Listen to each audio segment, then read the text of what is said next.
Okay, तो आज हम लोग स्टार्ट करेंगे न्यू चैप्टर 13 चैप्टर और इसका नाम है स्नेह अध्याय। ठीक है, तो स्नेह अध्याय यहाँ से एक हमारा न्यू चतुष्क स्टार्ट हो रहा है, कल्पना चतुष्क। ठीक है, तो ऊपर लिख लीजिए कल्पना चतुष्क यहाँ से स्टार्ट हो रहा है और ये चैप्टर 13 है जिसका नाम है स्नेह अध्याय।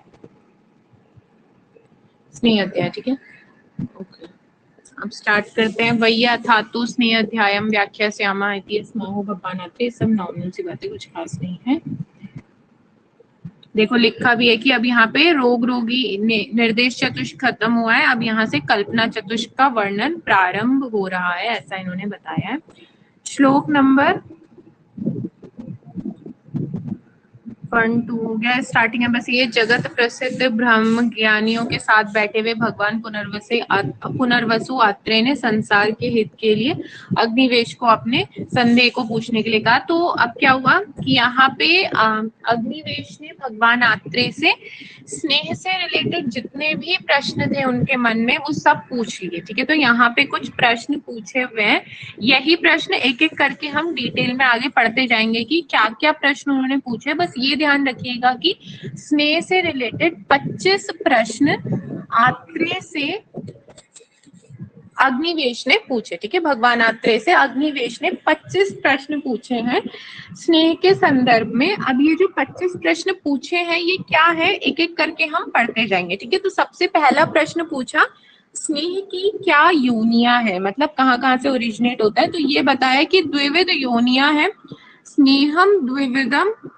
स्नेहा नाम द्विविध, सौम्य योनि स्थावर जांगम। ठीक है, ये जो सौम्य वर्ड लिखा हुआ है ना यहाँ पे, सौम्य वो उसे कह रहे थे, अग्निवेश को कह रहे थे कि जैसे हम कहते नहीं है हमारे टीचर्स वगैरह की स्टूडेंट्स को डियर, इस तरीके से, तो ऐसे ही डियर वगैरह करके बोल रहे थे ये कि डियर अग्निवेश सुनो मैं तुमको बताता हूँ, ऐसा करके। ठीक है, तो ये सौम्य जो वर्ड है ना ये अग्निवेश के लिए यूज हुआ है यहाँ पे।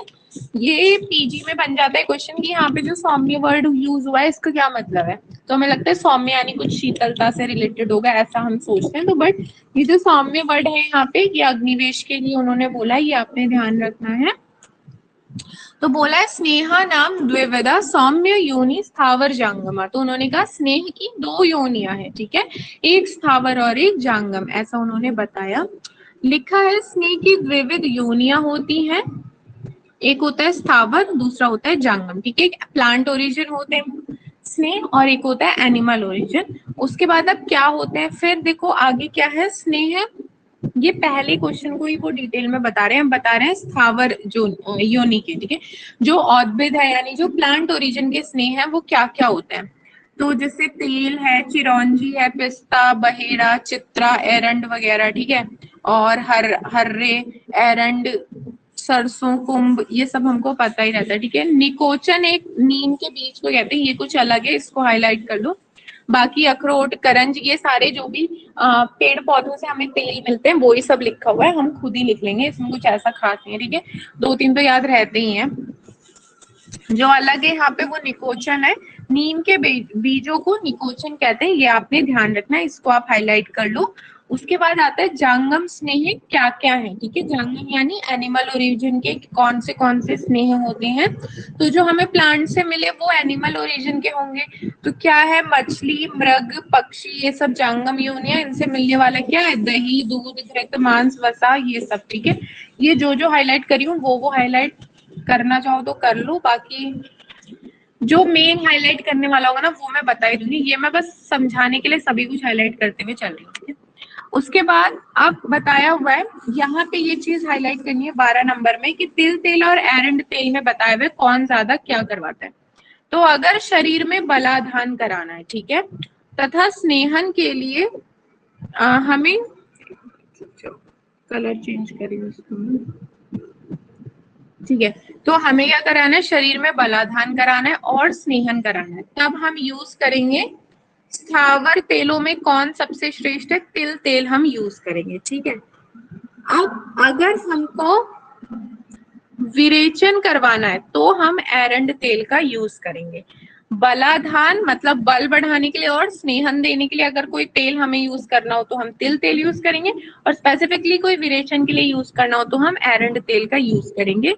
ये ध्यान रखना है। स्थावर तेलों में तिल तेल सर्वश्रेष्ठ है, ये बात सुश्रुत ने भी बताई है। इसके अलावा देखो लिखा है कि तिल शब्द से ही तैल शब्द की निष्पत्ति होती है, अतः संपूर्ण तेलों में तिल का तेल उत्तम माना जाता है। अन्य तेल योनि जैसे सरसों एरंड आदि से उत्पन्न स्नेह को भी समान उत्पत्ति होने से लक्षाश्य तेल ही कहा जाता है। मतलब इन शॉर्ट ये तिल तेल सबसे सुपीरियर होता है ऐसा कहते हैं, ठीक है। तो ये आचार्य सुश्रुत भी इस बात से बताते हैं इस बात को। इसके अलावा आगे बताया हुआ एरंड तेल की क्या प्रधानता, मतलब क्यों उसको अच्छा बोला, इसके बारे में बताया कि एरंड का तेल कटु उष्ण वात कफ नाशक और गुरु होता है।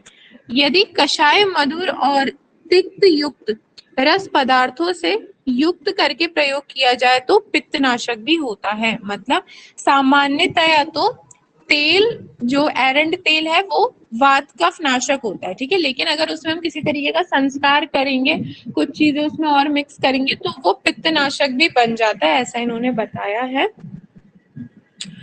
फिर ये सारी कहानी थी क्वेश्चन नंबर 1 के बारे में कि तेल स्नेह की कितनी योनियां होती है, ठीक है। उसके बाद जो अग्निवेश थे उन्होंने दूसरा क्वेश्चन पूछा कि स्नेह के भेद कितने हैं, ठीक है, स्नेह के कितने भेद होते हैं ये उन्होंने पूछा। तो 4 प्रकार के स्नेह होते हैं, ठीक है। घृत तैल वसा मज्जा, 4 तरीके के स्नेह होते हैं, घृत तैल वसा मज्जा। और ये इतना बेसिक क्वेश्चन है, ये भी कई बार नहीं पता होता है बच्चों को। इससे पहले जो मैंने एक बार सेकेंड ईयर का बैच पढ़ाया ना, वहां पे बच्चों को यही नहीं पता था कि ये 4 तरीके के स्नेह कौन से होते हैं। ये तो बहुत ज्यादा बेसिक है, एटलीस्ट आपको इतना तो पता होना ही चाहिए, ठीक है। घृत तैल वसा मज्जा ये 4 तरीके के स्नेह होते हैं, और ये सभी, एक बात आपने ध्यान रखनी है कि चारों के चारों स्नेह उत्तम है। आपसे अगर पूछे ना कोई कि 4 तरीके के जो स्नेह होते हैं उनमें सबसे उत्तम कौन है, तो आपको पहले ही कहना है कि चारों के चारों स्नेह उत्तम है। लेकिन वो पूछे कि हाँ चारों स्नेह तो उत्तम है, लेकिन उन चारों में से सबसे उत्तम कौन सा है, तब आपको घृत है ऐसा बताना है। तो लिखा है ये चारों स्नेहों में सभी स्नेह उत्तम माने जाते हैं, और इन चारों स्नेहों में भी मैम स्नेह इसे भी, हाँ महास्नेह मैं बताऊंगी। एक होता है महास्नेह और एक होता है त्रिव्रत, ठीक है। महास्नेह का मतलब जब चारों स्नेह का साथ में कॉम्बिनेशन यूज करवाएंगे। त्रिव्रत यानी एनी 3 आप ले लो ऐसे। हाँ महास्नेह बोल रहा है कोई तो मतलब वो चारों स्नेह के बारे में बात कर रहा है, ठीक है, ओके। अब ये कह रहे हैं कि चारों स्नेह उत्तम है, ये 4 स्नेह सभी स्नेहों में उत्तम माने जाते हैं, ठीक है, ये बेस्ट है चारों के चारों। लेकिन इन चारों में भी सबसे उत्तम घृत है, क्योंकि संसार के दूसरे गुणों का अनुवर्तन करता है। मतलब हर तरीके के गुण ये घृत अपने में समाहित कर सकता है, ऐसी इसकी प्रॉपर्टी होती है, ठीक है। और इसलिए भी इसको श्रेष्ठ माना जाता है। एक स्पेशल प्रॉपर्टी और है, ये जो हमारा ब्लड ब्रेन बैरियर होता है ब्रेन में, उसको भी क्रॉस करने की अगर किसी की टेंडेंसी है ना, तो वो घृत की टेंडेंसी होती है। तेल कभी भी ब्लड ब्रेन बैरियर को नहीं क्रॉस कर पाता। घृत की एक ऐसी टेंडेंसी होती है कि जो तिल ये ब्लड ब्रेन बैरियर को भी क्रॉस कर लेता है, तो घृत सबसे अच्छा माना जाता है। इसके अलावा ये आपने ध्यान रखना है 4 प्रकार के स्नेह होते हैं। घृत तैल वसा मज्जा चारों के चारों उत्तम है, इन चारों में से भी सबसे उत्तम जो है वो घृत है, ठीक है, इतना आपने ध्यान रखना है। उसके बाद तीसरा प्रश्न जो उन्होंने पूछा, इन्होंने कहा चतुर्विध स्नेह के पृथक पृथक गुण क्या है। इन्होंने कहा कि आपने ऐसे तो बता दिया कि चलो 4 तरीके की स्नेह होती है, तैल वसा मज्जा, लेकिन इन चारों में से भी इनकी अलग अलग प्रॉपर्टीज क्या है आप ये बताइए, ऐसा इन्होंने बोला। तो अब यहाँ पे ये इनकी प्रॉपर्टीज बताएंगे, और अब आ रहे हैं बहुत ही इंपॉर्टेंट श्लोक जो आपने करने हैं याद, और मैं ये कल पक्का पूछूंगी। और मुझे याद है कि मेरे को आपसे वो भी पूछना है, योग मैंने दिया था, तो कल सुबह की क्लास में मैं वो योग भी पूछूंगी। ओके ये घृत वाला श्लोक वेरी वेरी वेरी इंपॉर्टेंट, इसको याद करना है, याद होना चाहिए। घृत पित्त अनिलहरम रस शुक्र ओजसाम हितम निर्वापनम मृदु कारकम स्वरवर्ण प्रसादनम। ठीक है, इसको याद करना है, बहुत ही ज्यादा इंपॉर्टेंट है, बहुत ज्यादा इंपॉर्टेंट है। ठीक है, मैं जनरली श्लोक याद करने के लिए नहीं कहती हूँ, लेकिन जो कह रही हूँ तो मतलब उसको याद करो। ठीक है, तो ये बहुत इंपॉर्टेंट श्लोक है, इसको याद करना है। तो वाइवा में भी इवन पूछ लेंगे कि भैया तुम्हें कुछ नहीं आता तो चलो स्नेह के गुण ही बता दो, तो फिर आप वहां पे बताएंगे ना कि अच्छा वात नाशक है, पित्त नाशक है, तो वो 0 नंबर देगा। अगर आप उसको श्लोक सुनाएंगे तो वो फिर भी सोचेगा चलो कुछ तो आता है, इसे नंबर दो। तो आपने श्लोक बिल्कुल याद करने ही है। और एग्जाम में भी अगर स्नेह से ऐसा फिक्स रहता है, हर साल स्नेह से भी क्वेश्चन बनना होता है, स्नेह अध्याय से भी, और हर साल इन्होंने स्वेद अध्याय से भी क्वेश्चन बनाना होता है। ये स्नेह अध्याय और स्वेद अध्याय बहुत इंपॉर्टेंट है।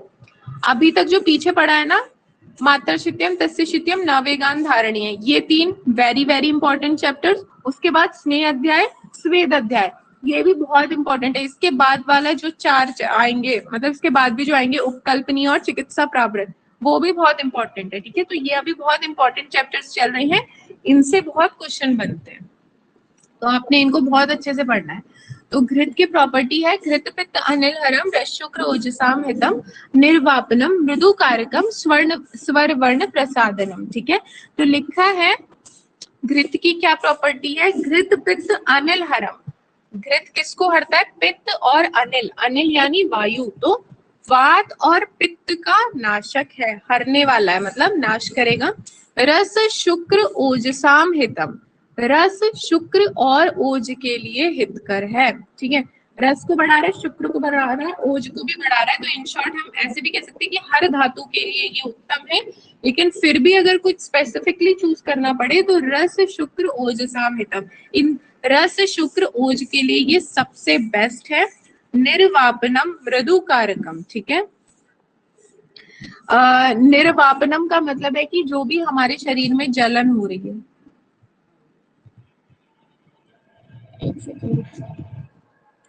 एक मिनट रुक जाओ।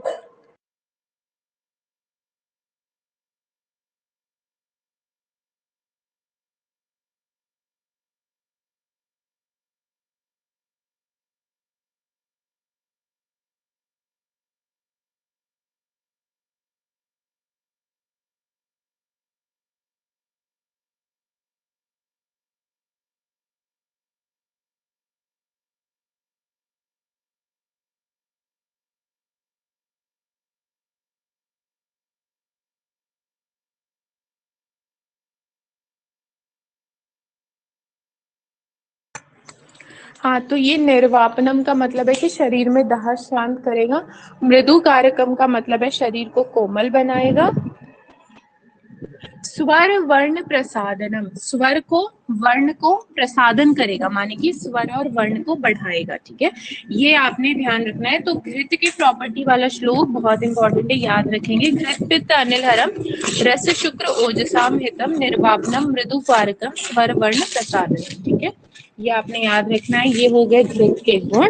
अब हम पढ़ेंगे तेल के गुण। ये भी वेरी वेरी इंपॉर्टेंट श्लोक, इसको भी याद करेंगे आप, बहुत इंपॉर्टेंट है। मारुतग्नं न च श्लेष्मवर्धनम बलवर्धनम त्वच उष्णकरम स्थिरकरम तैलम योनि विशोधनम। ठीक है, आपने ये याद करना, बहुत इंपॉर्टेंट है ये। मारुतग्नम न च श्लेष्मवर्धनम। ठीक है, मारुत का नाशक है, मतलब वात का नाशक है। न च श्लेष्म वर्धनम। ठीक है, श्लेष्म यानी कफ, तो मारुत का नाशक है और कफ को भी बढ़ने नहीं देता। ठीक है, उसके अलावा बलवर्धनम, लेकिन बल को बढ़ाता है। कफ को बढ़ने नहीं देता, लेकिन उसको प्राकृत अवस्था में बनाने के लिए ये यूजफुल है, ऐसा। ठीक है, विकृत नहीं करवाता कफ को, ऐसे। फिर बोल रहे हैं मारुतग्नम हो गया मतलब वात नाशक, न च श्लेष्म वर्धनम यानी कि वात को कफ को भी नहीं बढ़ने देगा। बल वर्धनम, लेकिन बल को बढ़ाएगा। त्वच्यम उष्णम, ठीक है। त्वच यानी त्वचा, तो त्वचा के लिए हितकर है। उष्ण होता है, ठीक है, उष्णता है इसमें, उष्णता की प्रॉपर्टी। स्थिरकरम, स्थिरता लाने वाला है शरीर में। तैलम योनि विशोधनम, योनि मार्ग का शोधन करने वाला है, ठीक है, किसी भी तरीके का इन्फेक्शन है तो योनि मार्ग का शोधन करने वाला है, उसको शुद्ध करने वाला है। ऐसी प्रॉपर्टीज होती हैं तेल की, ठीक है। तो आपने ये वाला श्लोक भी याद करना है। मारुतग्नम न च श्लेष्म वर्धनम बलवर्धनम त्वचम उष्णम स्थिरकरम तैलम योनि विशोधनम, ठीक है, ये ध्यान रखना है। अब बात आती है वसा के गुणों की, तो वसा के गुणों के लिए बस आपने थोड़ा सा याद रखना है, ये कर्ण्य शिरोरुजा, हाँ ये भ्रष्ट योनि कर्ण्यो शिरोरुजा, ठीक है, थोड़ा ज्यादा हाईलाइट हो गया, एक मिनट। भ्रष्ट योनि कर्ण्यो शिरोरुजा, किसी तरीके का योनि में इंजरी वगैरह हो गई है, वहां पे इसको वसा को यूज कराते हैं। कर्ण और शिरोरुजा, सर में दर्द है, कान में दर्द है, वहां यूज कराएंगे, ठीक है। पौरुष उपचय स्नेह व्यायाम चेप्च उपयेत वसा, व्यायाम करता है जो व्यक्ति, उसके लिए भी ये हितकर है। ये दो चार बातें आपने यहाँ पे हाईलाइट करनी है, यहाँ बस आता, ठीक है। बाकी हम पढ़ेंगे सब, लेकिन याद स्पेसिफिकली इतना सा बस श्लोक रखना है, जो जो इसमें हाईलाइट करा रही हूँ सिर्फ वो आपने ध्यान रखना है, ठीक है।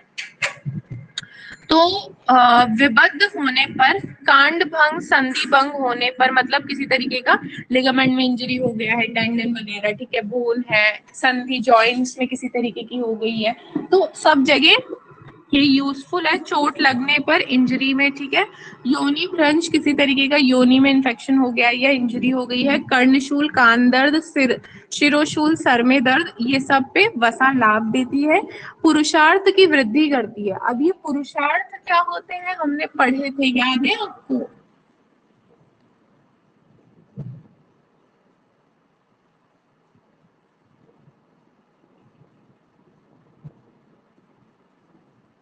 ओके यहाँ पे एक्चुअली ये जो पुरुषार्थ है ना, यहाँ पे हम वो वाला पुरुषार्थ नहीं लेंगे, ये तो वर्ड आ गया, मैं इसलिए पूछ रही हूँ, बट पुरुषार्थ की वृद्धि के लिए चैप्टर 1 में है, ये चैप्टर 1 में है।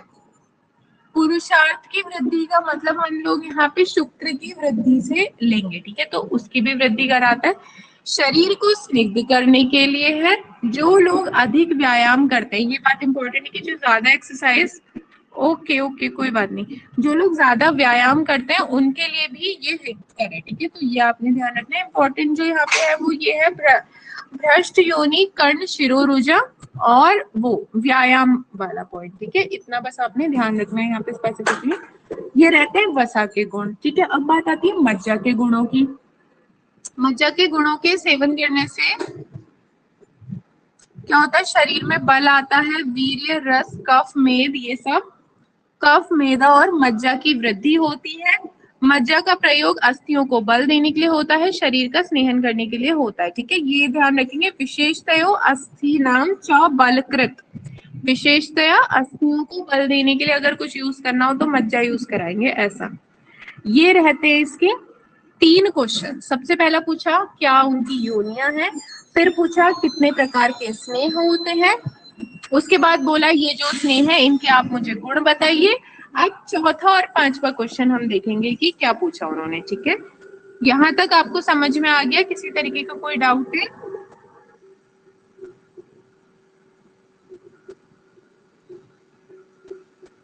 ओके अब हम पढ़ेंगे पांचवा, सॉरी चौथा और पांचवा क्वेश्चन लिखा है, स्नेह पान का काल और अनुपान बताइए, ठीक है।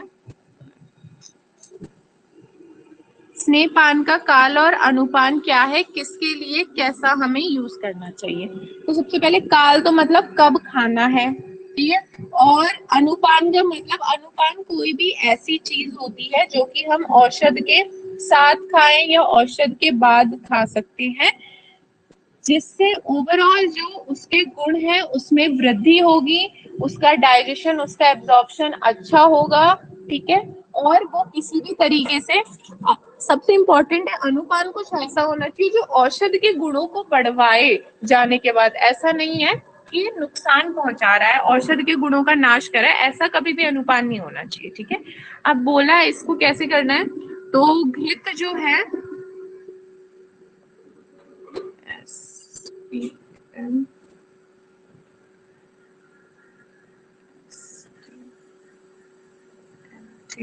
मैं बताती हूँ, ये ट्रिक है, मैं बताती हूँ इसको, पहले यहाँ पढ़ते हैं। घृत क्या करना है, घृत का सेवन करना है शरद ऋतु में, ठीक है। वसा और मज्जा का सेवन करना है वैशाख में। तेल का सेवन करना है प्रावृत ऋतु में, ठीक है। प्रावृत होती है ग्रीष्म और वर्षा के बीच की एक ऋतु होती है, उसको प्रावृत ऋतु कहते हैं, ठीक है। तो तेल का करना है प्रावृत ऋतु में, और बहुत ज्यादा शीत हो, बहुत ज्यादा उष्ण हो, तो हमें कभी भी स्नेह का सेवन नहीं करना चाहिए। ये सब मैं समझाती हूँ। अब देखो, एस फॉर घृत, ठीक है, घृत लिखेंगे तो एस से ही हम याद रख लेंगे घृत। तो घृत क्या, घी, ठीक है, तो एस एस करके याद रखेंगे। एस घी क्या, सर्पी, एक्चुअली सॉरी, सर्पी। घी को संस्कृत में सर्पी कहते हैं, ठीक है। तो एस फॉर सर्पी ध्यान रखना है, एस फॉर सर्पी। और सर्पी को कब खाना है, शरद ऋतु में। हाँ हाँ, सर्पी, वही मैं भूल गई थी। एस फॉर सर्पी, एस फॉर शरद ऋतु, तो सर्पी को खाएंगे शरद ऋतु में। टी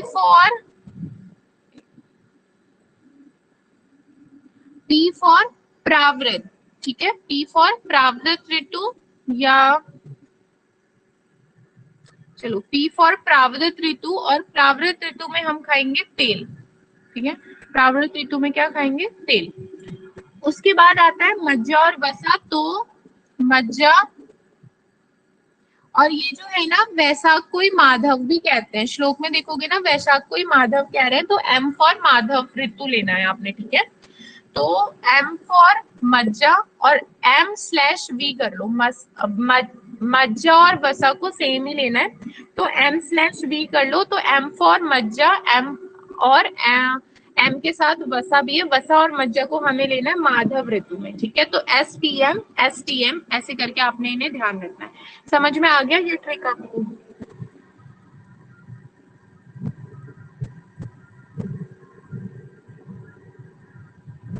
ठीक है, एक मिनट, ओके। अब देखो, इन्होंने कहा है बहुत ज्यादा शीत में नहीं खाना चाहिए, बहुत ज्यादा उष्ण में नहीं खाना चाहिए। अब देखो, बहुत ज्यादा ठंडे में खाएंगे ना तो ये सब सॉलिडिफाई हो जाते हैं, तो जम जाएंगे, किसी काम नहीं आएंगे। बहुत ज्यादा उष्णता में खा लेंगे तो ये बहुत ज्यादा इनमें फ्लूइडिटी की टेंडेंसी आ जाएगी, तो भी ये कुछ खास काम करने वाले नहीं है, ठीक है, इसीलिए मना किया है। इसके अलावा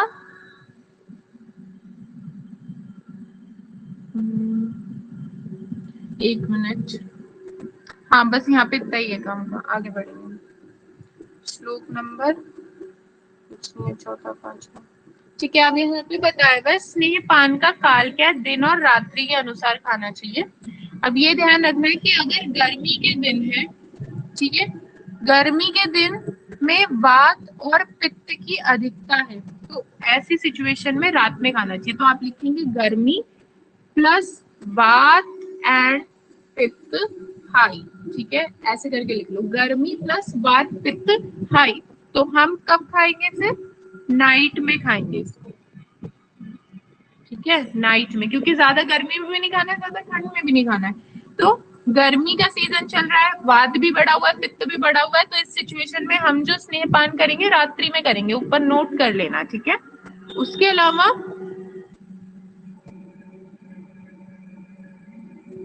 फिर क्या बोला है, शीतकाल में कफ की अधिकता में दिन के समय खाना चाहिए, तो शीतकाल है प्लस कफ इज हाई, ठीक है। कैसे खाएंगे अब हम इसको, दिन में खाएंगे, दिन में, ठीक है। तो इसे हम दिन में खाना चाहिए, जिस दिन सूर्य भगवान स्वच्छ हो, मतलब किसी तरीके के बादल ना हो, खराब मौसम ना हो, अच्छी धूप हो, उस दिन खाना चाहिए, ठीक है। क्योंकि रात्रि में ऑलरेडी ठंड बढ़ जाती है, और ठंडी के लिए सीजन भी चल रहा है, तो आप रात में ही खाएंगे तो फिर वो बहुत ज्यादा शीत रह जाएगा। और गर्मी के सीजन में बहुत ज्यादा गर्मी रहती है दिन के टाइम, तो गर्मी में खाएंगे तो वो अत्यंत उष्ण रह जाएगा। और इन्होंने तो मना किया है कि ज्यादा उष्ण और ज्यादा शीत में हमें खाना नहीं है, तो फिर ये हमें नुकसान करेगा, इसलिए ऐसा बोला हुआ। ठीक है, यहाँ तक समझ में आ गया आपको?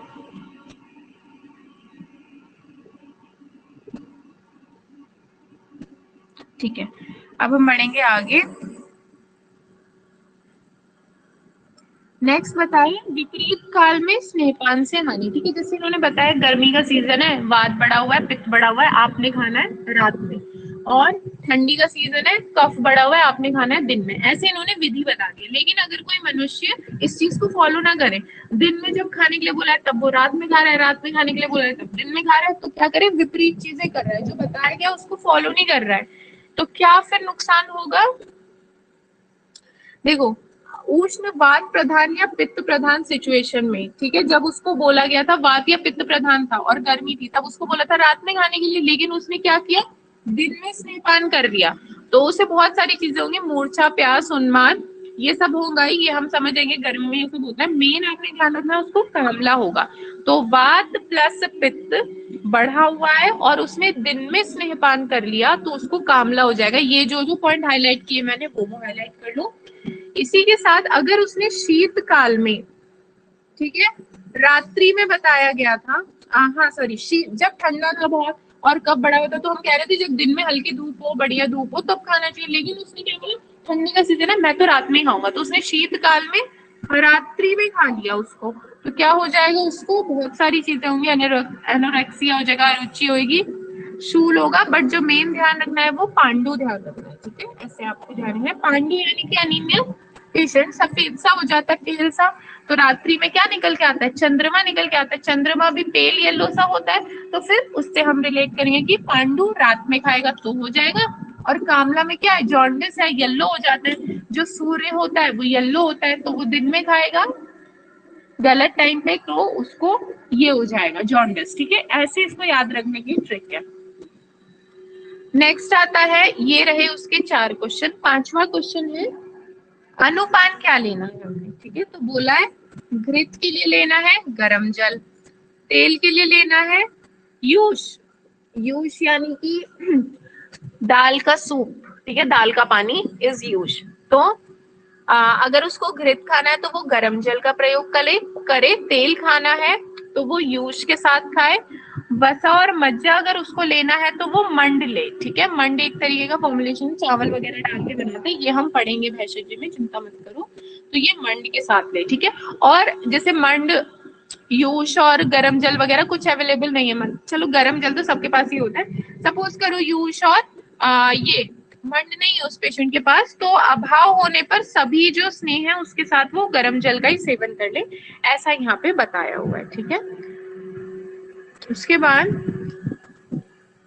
अब आता है ये श्लोक नंबर 24, सॉरी, श्लोक नंबर 23, 24, 25, ये बहुत इंपॉर्टेंट है, ये भी याद करना है। इसकी 24 प्रविचारणाएं। ठीक है, औदनश, ये है औदनश्च विलेपी च रसो मांस पयोदधि यवागु शूप शाखा च यूष कामलिका खंडा सक्त वस्तील पिष्टम च मधम लेहस तथैव च भक्ष्यम अभियंजनम बस्तिस तथा च उत्तर बस्त्यो गंडुष कर्ण तैलम च नस्य कर्म अक्षी तर्पणम चतुर्विंशिता विंशित्रे स्नेहस्य प्रविचारणाएं। ठीक है, ये 24 तरीके की प्रविचारणाएं हैं, 24 तरीके की प्रिपरेशन है स्नेह से जो हम कर सकते हैं।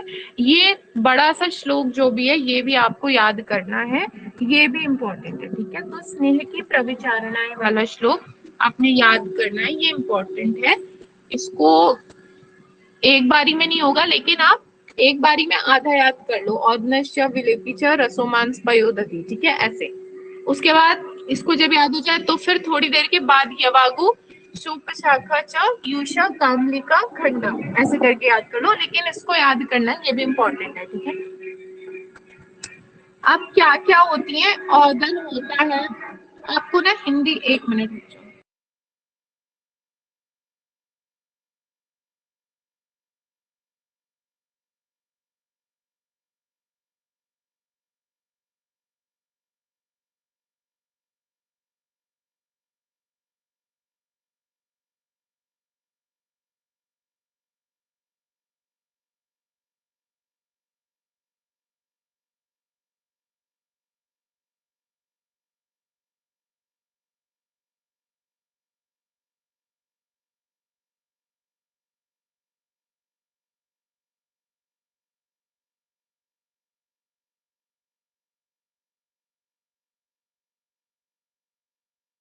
हाँ, तो ये जो ना इसकी 24 प्रिपरेशन दी हुई है, आपको हिंदी में नाम याद लेने की जरूरत नहीं पड़ेगी क्योंकि श्लोक में ही सब आ जाएगा। ठीक है, औदन है, विलेपी है, रस, मांस, ये यवागु वगैरह ये सब आ जाएगा। आपने बस जो इम्पोर्टेंट है वो आपने ये श्लोक याद करना है।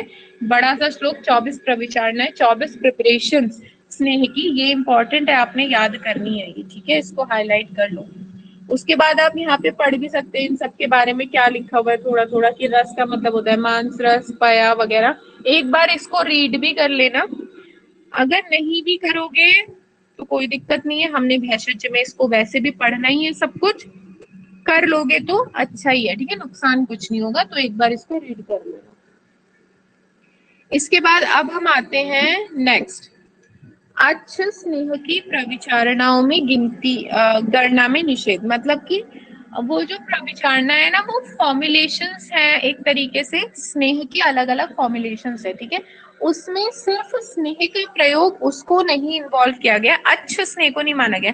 अच्छ स्नेह का मतलब प्योर स्नेह, इसमें आप किसी तरीके की कोई और चीज नहीं मिला रहे हो। ठीक है, वहां पे क्या, जैसे यूश है तो यूश में आप दाल का पानी है वो वहां पे स्नेह मिला के दे रहे हो, मांस रस में पेशेंट को स्नेह मिला के दे रहे हो, तो उसमें किसी ना किसी चीज के साथ मिक्स करके दे रहे हो। लेकिन अच्छे स्नेह का मतलब है प्योर स्नेह, या तो आप उसे वसम लज्जा घृत वगैरह कुछ कुछ दे रहे हो, लेकिन उसको बिल्कुल प्योर फॉर्म में दे रहे हो, किसी के साथ मिक्स करके नहीं दे रहे हो, वो चीज कहलाती है अच्छे स्नेह। ठीक है, तो बोल रहा है अच्छे स्नेह को प्रविचारणाओं में, वो जो 24 प्रविचारणाएं बताई गई हैं उनमें उसको नहीं काउंट किया गया है, क्योंकि वो फॉर्मुलेशंस है। और ये जो अच्छे स्नेह है ये अपने आप में ही मेन एक कल्पना है, इसलिए इसको वहां पे इन्वॉल्व नहीं किया गया, ऐसा बताया है। बाकी कुछ देखो लिखा भी, अर्थात किसी विमर्श में देखो, किसी अन्य द्रव्य के साथ न मिलाया हुआ स्नेह का प्रयोग प्रविचारणा नहीं कहा जा सकता। ठीक है, विचारणा में स्नेह अल्प मात्रा में होता है, इसलिए ये देर से कार्य करता है। लेकिन अच्छे स्नेह में पूरा प्योर एक्सट्रैक्टेड फॉर्म में है, वो बिल्कुल प्योर है, वो उसके साथ किसी तरीके की मिलावट नहीं की गई है, तो वो बहुत तेजी से काम करता है। ऐसा सब आपने ध्यान रखना है। इसके अलावा 64 तरीके की प्रविचारणाएं, ठीक है, और 64 तरीके की भी होती हैं रसों के आधार पे। मैंने आपको वो परमिटेशन कॉम्बिनेशन करके रस का जब द्रव्य गुणा में बताया था कि ऐसे करके एक घड़ी सी नहीं बनाई थी, 20, 15, 15, 6, 6, 1, तो जब एक एक का अकेले अकेले रहेंगे तो 6 बनेंगे। हाँ, तो ये जो पूरा है ना, यही है 63 वाला बात कर रहे हैं। 63 वहां से आए, और एक इन्होंने अच्छे स्नेह को भी मान लिया अकॉर्डिंग टू रस। तो रसों के हिसाब से अगर हम बोले कितनी प्रविचारणाएं हैं, कितनी फॉर्मुलेशन है, तो वो 64 बोलना है। 64 इसलिए क्योंकि 63 तो वो हो गई रस वाली जो मैंने वहां बताई थी, बाकी एक एक्स्ट्रा इन्होंने अच्छे स्नेह को भी रसों के हिसाब से काउंट किया है, लेकिन ऐसे जो प्रविचारणाएं हमने पीछे 24 पढ़ी उनमें काउंट नहीं किया। ठीक है, इसमें बस इतना ही ध्यान रखना, बाकी इसका कुछ अपना काम नहीं है।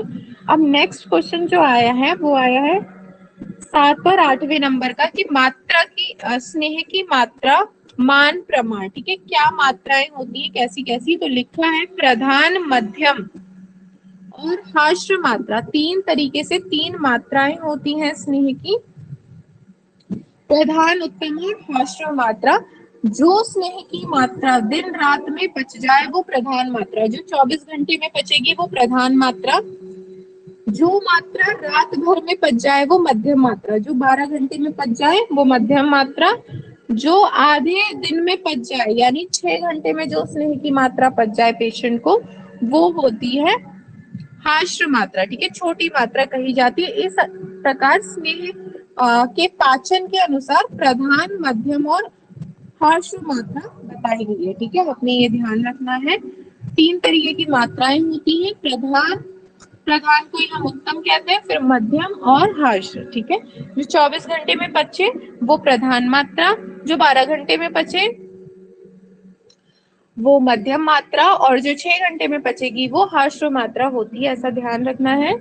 उसके बाद 9th नंबर का प्रश्न है कि स्नेह की कौन सी मात्रा किसके लिए उपयोगी है। ठीक है, तो ये बता रहे हैं कि हमें रोगी के बल के अनुसार उसको देना चाहिए, रोगी का बल का परीक्षण करना चाहिए, उसकी जठराग्नि देखनी चाहिए वो कितना पचा पाएगा, उस हिसाब से हमको उसको उत्तम, मध्यम और हाश्र मात्रा देनी होती है। तो तीनों मात्राएं जो है भिन्न भिन्न प्रकृति तथा बल के अनुसार अलग अलग पुरुषों के लिए बताई जाएगी, ऐसा बोला है। ठीक है, तो आप सबसे पहले बोलेंगे कि प्रधान मात्रा का सेवन करने के योग्य कौन सा और अयोग्य कौन सा है। तो एक काम करेंगे, अब यहाँ से हम 31 श्लोक से कल पढ़ेंगे। आज हमने 30 श्लोक पढ़ लिए हैं, इसमें काफी कुछ मैंने याद करने के लिए भी दिया है, तो वो याद कर लेना। इसके आगे हम लोग कल पढ़ेंगे। यहाँ 30 श्लोक तक अगर कुछ पूछना है तो आप पूछ लो।